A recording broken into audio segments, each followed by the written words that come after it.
ગોપ સખાઓના સંગમાં એક મંડળ બનાવ્યું, માખણ ચોરી કરે છે. અને ગોપીઓ એકદમ હેરાન પરેશાન થઈ જાય છે. એમના બાળકોને સૂતા હોય એને જગાડે છે. ગોપીઓ માં યશોદાની ફરિયાદ કરે, વારંવાર કહે કે અમારો લાલો નાનો છે, તમારા માખણ મહિના માટ છે, એ સિક્કા ઉપર તમે મૂકો, ઊંચા મૂકો તો લાલો એ માખણ આંબી ન શકે. એટલે આ પ્રશ્ન સમાપ્ત થઈ જાય.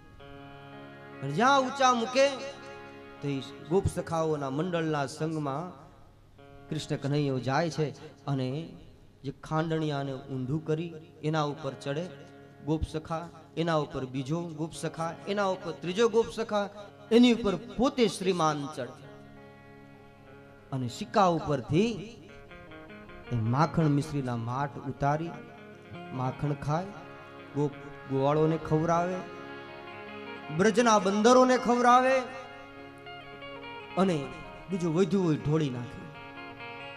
ગોપીઓ હેરાન પરેશાન થઈ ગઈ, વારંવાર ફરિયાદ કરે અને માં યશોદાજી કનૈયાનો પક્ષ લે.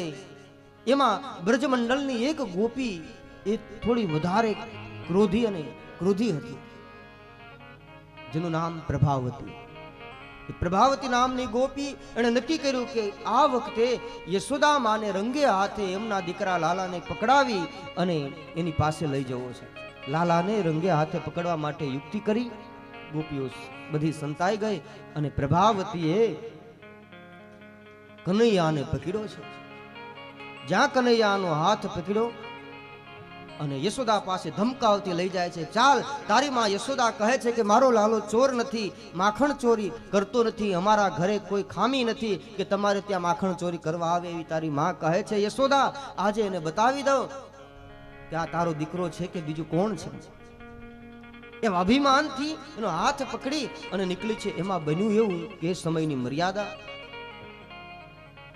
એ કોઈ વ્રજના કોઈ વડીલ સામેથી આવતા હતા એટલે પ્રભાવતી એની લાજ કાઢવા માટે આમ ઘૂમટો કાઢ્યો છે.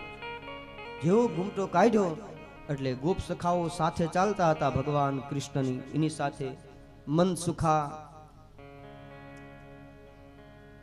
એનો હાથ હતો ને એને પકડાવી દીધો પ્રભાવતીને, પોતે છટકી ગયા. આ છે નટખટ. ને પ્રભાવતીને એમ કે આ તો કનૈયો મારા હાથમાં છે. યશોદાના દ્વારે જઈ અને બૂમો બૂમ પાડવા લાગ્યા, યશોदा मैया देखो तेरो लालो, तू कहती है कि मेरा लाला चोरी नहीं करता, आज हमने रंगे हाथ पकड़ा है उसको. અને જ્યાં લાલાને જોયો બાજુમાં માં યશોદાજી દોડીને બહાર આવ્યા. લાલો તો ઊભો તો પણ જ્યાં જોવે પ્રભાવતી પાગલ હો ગઈ, ક્યાં પાગલ થઈ ગઈ છે? તો કે આ તારો લાલો છે. તો કહે જરા નજર તો કર કોણ છે. જ્યાં જોયો તો પોતાનો દીકરો મનસુખા, પોતાના દીકરાને જોયો છટકી ગયા. ભગવાન દિવ્ય લીલા બ્રજભૂમિની માં યશોદાજીએ ઠપકો આવી. વારંવાર ઘટના બને છે એટલે માને એક દિવસ એમ થયું કે નક્કી આ ગોપીઓ કહે છે લાલો કંઈક આવું ઉધમ કરતો હશે. એટલે લાલાને પૂછ્યું, બેટા આપણા ઘરમાં ક્યાં કઈ ખામી છે? એટલી ગાયો છે, નવનીત છે, આ બહાર શું કામ તું ચોરી કરવા જા છો? લાલાએ કહ્યું, માં આપણા ઘરની અંદર આજે સેવકો કામ કરે છે ને એટલે મને માખણ નથી ભાવતું. માએ લાડ કર્યો એટલે માને એમ થયું માં પોતે જ દધી મંથન કરવાનું નક્કી કર્યું. માં દધી મંથન કરે છે